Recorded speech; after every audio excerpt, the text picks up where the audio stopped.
एडगेट अभ्यास पुस्तिका कक्षा 6 सामाजिक विज्ञान के सामाजिक एवं राजनीतिक जीवन के अध्याय 5 के प्रश्नोत्तर हल करेंगे। अध्याय का नाम है गांव का प्रशासन। चलिए बच्चों, तो पहले प्रश्न नंबर 1 पर आते हैं। चोरी, दुर्घटना, झगड़े आदि की रिपोर्ट लिखना जिम्मेदारी है। ऑप्शन ए राजस्व विभाग, ऑप्शन बी पुलिस थाना, option C post office, option D anganwadi कार्यकर्ता। तो इसमें सही ऑप्शन है ऑप्शन बी पुलिस थाना की। उत्तर में हम लिखेंगे ऑप्शन बी पुलिस थाना। इसके बाद प्रश्न नंबर 2 पर आते हैं। जमीन नापना और उसका रिकॉर्ड रखने का कार्य है। ऑप्शन ए सरपंच का, ऑप्शन बी सचिव का, ऑप्शन सी पटवारी का, ऑप्शन डी ग्राम पटेल का। तो इसमें सही ऑप्शन है ऑप्शन सी पटवारी का। उत्तर में हम लिखेंगे ऑप्शन सी पटवारी। चलिए बच्चों, अब प्रश्न नंबर 3 पर आ जाते हैं। अगर आपके घर चोरी हो जाए तो आप किसके पास जाओगे? ऑप्शन ए थाना, ऑप्शन बी डाकखाना, ऑप्शन सी स्थानीय जनप्रतिनिधि, ऑप्शन डी कलेक्टर। तो इसमें सही ऑप्शन है ऑप्शन ए थाना। तो उत्तर में हम लिखेंगे ऑप्शन ए थाना। चलिए बच्चों, प्रश्न नंबर 4 पर आते हैं। यह रूढ़ चिन्ह दर्शाता है। ये चिन्ह क्या दर्शाता है? ऑप्शन ए कुआं, ऑप्शन बी सीमा, ऑप्शन सी पेड़, ऑप्शन डी पक्की सड़क। तो ये रूढ़ चिन्ह क्या दर्शाता है? कुआं। तो यहाँ पर ऑप्शन ए वाला सही है। उत्तर में हम लिखेंगे ऑप्शन ए कुआं। चलिए बच्चों, हम प्रश्न नंबर 5 पर पहुँचते हैं। प्रश्न नंबर 5 में पूछा है, जीवन से संबंधित विवाद के मामले में कौन सा विकल्प सही नहीं है? ऑप्शन ए पुलिस थाना, ऑप्शन बी न्यायालय, ऑप्शन सी विद्यालय, ऑप्शन डी तहसीलदार के दफ्तर। तो सही ऑप्शन है ऑप्शन सी विद्यालय। उत्तर में आप लिखेंगे ऑप्शन सी विद्यालय। चलिए बच्चों, हम आगे बढ़ते हैं। प्रश्न नंबर 6 पर आते हैं। रिक्त स्थानों की पूर्ति कीजिए।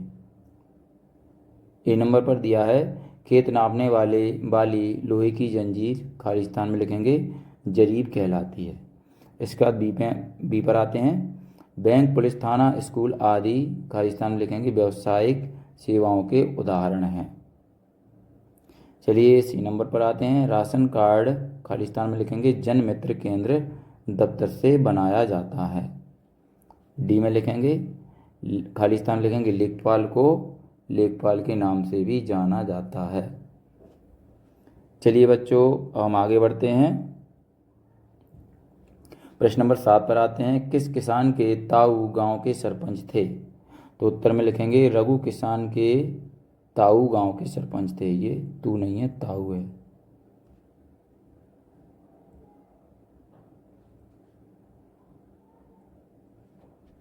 गांव के सरपंच थे। ठीक है, इसके बाद आगे चलते हैं। प्रश्न नंबर 8 पर आते हैं। मोहन एवं रघु के बीच किस बात को लेकर विवाद हुआ था? तो उत्तर में लिखेंगे रघु के द्वारा खेत में मेड़ आगे बढ़ाकर बनाने के कारण मोहन से विवाद हुआ था। चलिए बच्चों, प्रश्न नंबर 9 पर आ जाते हैं। जमीन का लेखा जोखा रखने वाले कर्मचारी को किन किन नामों से जाना जाता है? तो उत्तर में लिखेंगे जमीन का लेखा जोखा रखने वाले कर्मचारियों को पटवारी, लेखपाल, ग्रामीण अधिकारी आदि नाम से जाना जाता है। चलिए बच्चों, प्रश्न नंबर 10 पर आते हैं। जरीब का क्या उपयोग किया जाता है? तो उत्तर में लिखेंगे लंबी लोटे की जंजीर को जरीब कहते हैं। इसका उपयोग जमीन नापने में किया जाता है। चलिए बच्चों, अब प्रश्न नंबर 11 पर आ जाते हैं। हिंदू अधिनियम धारा 2005 के अनुसार किन किन को पिता की संपत्ति तथा जमीन के बंटवारे में बराबर का हिस्सा मिलता है? तो उत्तर में लिखेंगे हिंदू अधिनियम 2005 के अनुसार बेटा बेटी और उनकी मां को जमीन में बराबर का हिस्सा मिलता है। चलिए बच्चों, प्रश्न नंबर 12 पर आते हैं। अपने गांव या क्षेत्र के लिए दी जा रही सार्वजनिक सेवाओं की एक सूची बनाइए। तो उत्तर में हम क्या लिखेंगे हमारे गांव या क्षेत्र के लिए दी जा रही सार्वजनिक सेवाओं की सूची निम्नलिखित है। नंबर 1 दुग्ध उत्पादक समिति, नंबर 2 राशन की दुकान, number 3 police, number 4 bank, number 4 खाद्य, नंबर 6 बीज आदि। चलिए बच्चों, हम आगे बढ़ते हैं। प्रश्न नंबर 13 पर आते हैं। राजस्व विभाग के क्या क्या कार्य हैं? तो उत्तर में हम लिखेंगे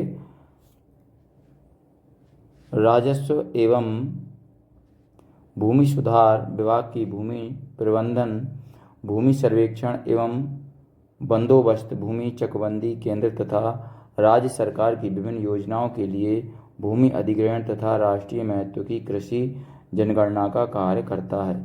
इसके अलावा राजस्व एवं भूमि सुधार विभाग राष्ट्रीय जनगणना के संबंध में नोडल विभाग के रूप में कार्य करता है। चलिए बच्चों, प्रश्न नंबर 14 पर आते हैं। किसान को अपने खेत के नक्शे और रिकॉर्ड की जरूरत किन कामों के लिए होती है? लिखिए।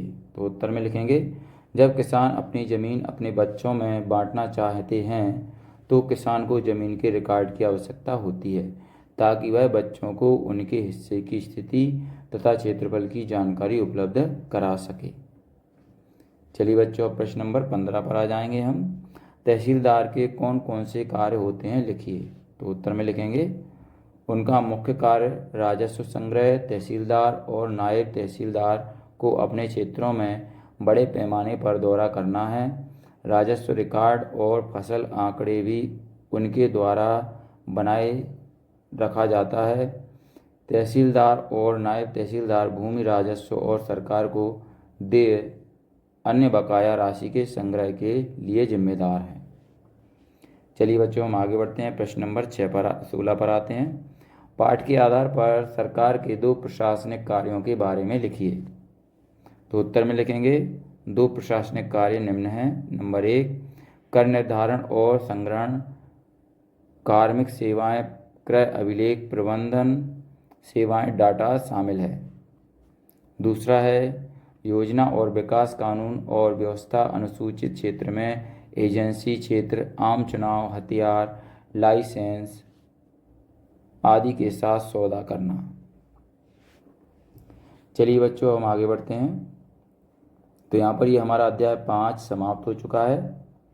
अगर आपको हमारा वीडियो अच्छा लगता है तो ये लाइक करें, अपने दोस्तों के साथ शेयर भी करें। इसी तरीके के और भी वीडियो पाने के लिए हमारे चैनल को सब्सक्राइब करना ना भूलें। धन्यवाद।